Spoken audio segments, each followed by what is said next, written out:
Hi everybody, my name is George, and today I'm going to talk to you how the world of work is changing around the world and what can be done about it. So let's have a look. Firstly, it's the gig economy. What does that mean?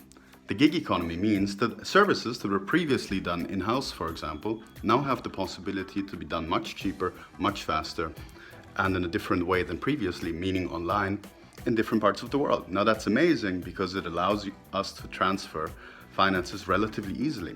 However, that also means that relatively low-paying services are now not being done where they used to be done. That means that we need to be able to address them. Now, my second argument is all about automation. Specifically, routine tasks that previously took a long time have now the possibility more easily than ever to be automated. Basically, it's very similar to what a dishwasher is doing. Now, what does that mean? Automation now doesn't translate into housework. It now translates into livelihoods. Meaning people in factories, manufacturing, for example, now seeing increased competition through automation. Let's have a look at the auto industry, for example. More and more investment is being done, in Germany, for example, to reduce the amount of labor that is employed there and to use robots. Now, in the auto industry specifically, that can have a lot of upsides actually. Why is that? Because they're often confronted with paint.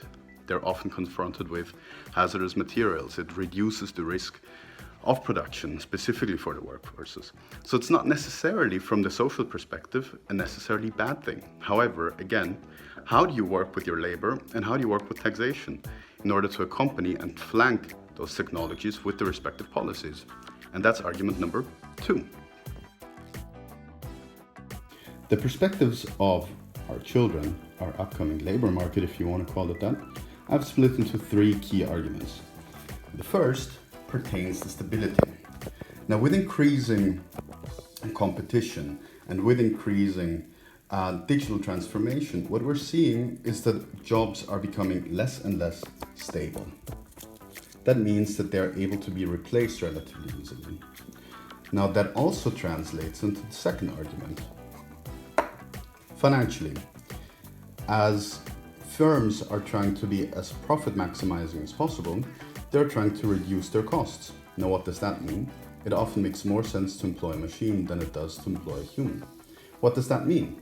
Our jobs are probably going to be less stable than they have been in the past. What does that mean again? It means that our projections for a future financially are probably going to be more risky than they have been in the past. Meaning investments like buying a house, like buying a car, a mortgage and so on, are going to be more risky than they have been in the past. The third argument is all about competition. Now, in the past, for most sectors, the option of being replaced by a machine has probably not been on the highest echelon of competitiveness. However, in the future, that's probably going to be the case. So what can be done in order to address those 3 concerns? Let's have a look. My first perspective on how we can address these changes in the workforce is through education, specifically through the 4 C's, as demonstrated by a recent OECD report. They are collaboration, critical thinking, creativity, and communication. Those are meant to be 3 key elements of how we're able to address education in a more sustainable manner. My second argument is relatively dry. However, it's important. And it pertains to taxation. In order to avoid a race to the bottom between countries competing for a relatively stable and above all profitable location to do business, it's important to have standardized taxation, meaning that workers as well as companies have the possibility to forecast, meaning that they're able to know how taxation is going to work out in the future, and above all, what kind of taxes they have to pay, in order to make sure that we have a level playing field across countries that allows for competition, not through taxation, but through other means, such as through social provisions. Once countries increase on their social provisions and stabilize on terms of the taxation that they need, it means that companies also have a stake in investing in their workforces. That means that the selling point for countries is less of taxation and more on how much they're able to spend socially.